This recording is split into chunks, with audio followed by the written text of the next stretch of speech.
大铁最近呢有一些异常情况，他老后半夜做噩梦，然后醒就哭。然后我妈听说了，从铁岭来了。我妈呢是一个比较相信铁岭玄学流派的这么一个人。她说她来之前找大师看了，看一次200，就跟我俩讲这个大师的意见。但是我妈她没想明白一个事儿，那外国人怎么能听懂她那一套玄学？我妈接下来做的所有事儿全让大胖媳妇整翻盆子了。我妈跟俺俩说人家那个人都说了，拿铁这孩子命里缺水。大胖媳妇说那现在就喝呗。我说你仔细听，是命里缺，不是膀胱里缺。大胖媳妇说都叫拿铁了还缺水，那再加水不没事吗？我妈跟大胖媳妇说你别说话，人家还说呢，你说你也缺，你看你这名我都寻思咋整。你叫杰米，这杰字还真有4个水点，米要加点水就好了。大胖媳妇说米加点水那不粥吗？我不叫杰米，改名叫杰周 J 周。哎，杰周不是周杰伦吗？那你也别叫彩玲了，你应该叫昆女。哎呀，昆女不是彩玲 ，Your name is 昆凌。我妈继续说那个谁呀，还跟我说拿铁这个情况可能是家里有脏东西。我妈先给大胖媳妇一把剪子，跟她说晚上拿铁不跟你睡吗？拿铁儿再哭，你就把这个放你俩枕头底下。大胖媳妇非常不解，迷迷糊糊的，最后把剪子放枕头底下。拿铁睡着了，大胖媳妇出来跟我说咱妈咋想的？给我一把剪子，说拿铁哭就用它，就因为孩子哭就直接做掉啊？他只是起夜时间欠妥，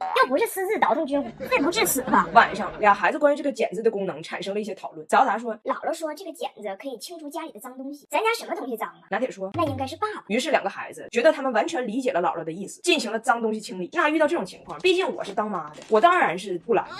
我喜欢你。What happened？ 是什么？我的头发？为什么在这里？那个拿铁，拿铁要吐了，你给拿铁噻。这是什么 ？It's here, it's here。你干啥呢？老爸。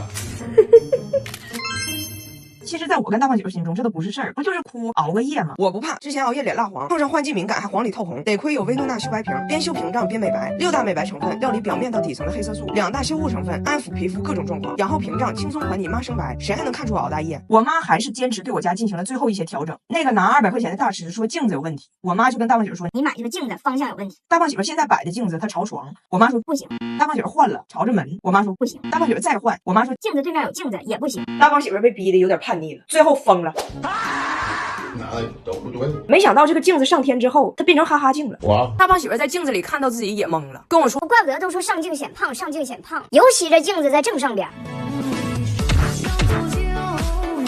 我是这个穿。我们太帅了，太帅了！哎，我和我大胖媳妇前2天去体检了，您猜怎么着？你看她那么胖，除了有点脂肪肝，啥问题没有，正经可以对付很多年。反倒是我各种酶都高，全是小镜头。这个原因大概我也能猜到，人家就是开心嘛，心宽命硬嘛。我是一天到晚老睡不着觉，睡不着觉我就老头疼眼睛疼，然后就得老吃药，可能对身体就有影响。很多人看我的视频，可能觉得我是一个内心非常坚强、不受委屈的人，其实我是一个非常内耗的人。所以我今天想认真的跟你们聊聊我自己减少内耗的过程。那如果你是一个内心坚强、勇敢、积极乐观，每天一醒来满天都是花蝴蝶，快乐如小鸟那么一个人，你就直接划过去，对你就没啥用。我和我女儿分开这2年，应该是我人生最难熬的2年。每次一想到和她见面这个事儿，遥遥无期，没有盼头，我就整宿睡不着觉。睡不着觉呢，我就开始拼命工作。但是工作呢，有顺心的时候，也有参加比赛压力太大更睡不着觉的时候。我就是从那个时候开始，就是得吃药辅助我才能睡着。然后今年的前一阵，我老公和我女儿这不就回来了吗？我所有的快乐都回来了，肯定什么失眠、焦虑就都没有。但是你说就不是呢？这个原因，第一，就我和很多看我的妈妈们一样，我是家里的交通枢纽，啥事都找我。第二，就是我心理素质不好，我这个交通枢纽经常就拥堵了。就举一个例子，前几天有一天我出差录节目，原定是当天录完就回家，因为第2天我女儿要在中国第1天上小学，我要送她。结果那天呢，录制就有一些问题，我对我自己的表现很不满意。好巧不巧呢，工作人员把我的机票给订错了，我到了机场回不了家，搁那硬等着。我当时是又累又饿，然后我女儿给我打电话，发现我回不去，就开始哭，说那我不上学，我就得你送，我不去。我一着急呢，我就说了我女儿几句，说完之后呢，我更愧疚。然后这时候我的猪队友老公就上阵了嘛。呀，那个校车的校车点在哪儿啊？就是在马路的左边还是右边呢？那校服太大，我找谁去兑换呢？我当时就觉得这个当爸的他咋这么没有用呢？我又给他臭批一顿，批完我又觉得他有点可怜。这个时候我的妈妈又出现了。因为我爸我妈离婚多年，不能共处一室，见面就打。可以这么说吧，我爸我妈离婚18年了，各有各的生活了。但是他俩的战火和硝烟，至今在我的头顶弥漫，永不散去。现在我们在北京，姥姥是好姥姥，姥爷是好姥爷，都想过来陪孩子，但就是不对付，矛盾四起。我妈给我打电话就说这事儿，然后又聊起了我大胖媳妇，说她带孩子太含糊，没有责任感，得教育。说人别人家老公外边赚钱，里边顾家，你看你家这个要一头没一头。我本来刚才莫名其妙臭批我大胖媳妇一顿，我心里对她就有愧疚。现在听我妈再一说她，我这愧疚转移了，又跟我妈干一架。我妈说，哎呀，我跟你俩我真是心寒。我说妈，对不起，我心烦，对不起。我妈说，那你就是不知足，你还心烦。那别人家老公瘫痪的，孩子上不起学的，人家不活了。最后我女儿、我妈、我老公都去睡觉了，我一个人又睡不着了。我觉得我怎么哪个角色哪个关系都整稀碎呢？然后我又想起了我的工作，我就想，如果哪天我还不好笑了，那你说我这个人就是一无是处，然后就越想整个人就不好了，你就是咔进死胡同里就绕不出来。你们是不是偶尔也有类似的情况？这种情况你说咋整呢？你找个人说说吧，你说你其实事儿也不大，人的悲喜本来也不相通，人家也不太可能，也没有那个义务去理解你，所以咱们从小就习惯性的把各种情绪憋回去。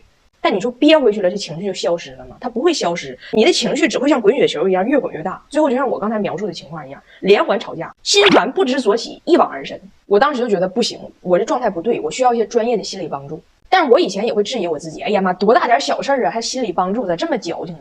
但我现在发现，你说情绪这个事儿，它真的是一个小事儿吗？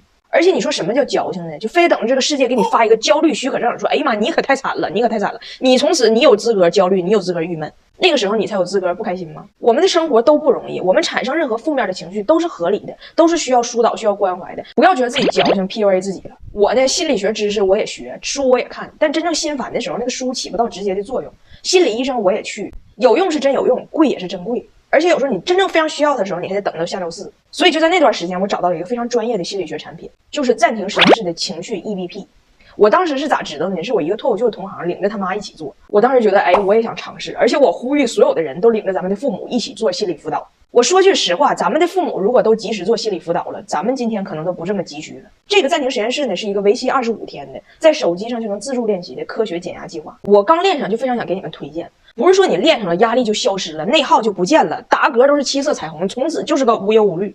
想要这种效果，你得上麻药。上麻药，它训练你的是你和你周围琐碎的有压力的环境抽离。它不是上课，也不是心理咨询，是根据临床的心理学研究，把心理咨询里最好的技术提炼出来，然后做成了在手机上就能用的情绪训练。像我刚才说的这个跟周围环境抽离的这个情绪调节的能力，你得跟着它练才能练出来，就跟健身一样，它就是一个心理健身。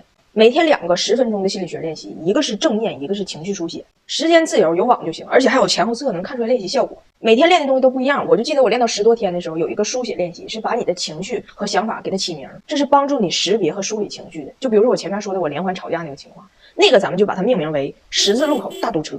我在命名和梳理情绪的过程中，我能意识到，堵车也不是我的错，谁都堵，放松。同时他帮你捋清楚是从哪儿开始堵，为什么堵的。那这个捋顺的过程中，其实车流就已经走起来了，也就不堵了。你把你的情绪这么书写一通之后呢，再叠加当天的身体扫描的正念练习，你就会非常直观的感受到你的身体、你的情绪到底哪儿疲惫。你真直观的感受完之后呢，也就轻松了，很快就睡着了。人家主创解释了嘛，很多时候咱们那种失眠、暴饮暴食，都是因为你满脑跑火车，注意力不在你自己身上。咱们要练的其实就是这个，专注当下，不被情绪和想法轻易拐走。所以其实我挺感谢我当时做出这决定的。你们也是，当你感觉到情绪有个小感冒，你不要逃避它、忽视它或者去否认它，因为受苦本身是没有任何意义的，不管是因为什么，赶紧尝试科学的方法调整自己的状态。我其实一直觉得现在人的生活压力确实是太大，每个人都需要专业的心理服务，所以我推荐暂停实验室这个情绪 EVP， 因为它科学又实惠，一个周期几百块钱，其实就是一次心理咨询的价，你也不用担心在手机上练全机器人没人管你，全程有真人答疑，很周到，而且支持无限次复训。提醒一下，他们每个月就开训1次，下次的时间在这儿，小黄车下单还有50块钱优惠，试试看，我希望大家都能开心一点，我等着你们的反馈。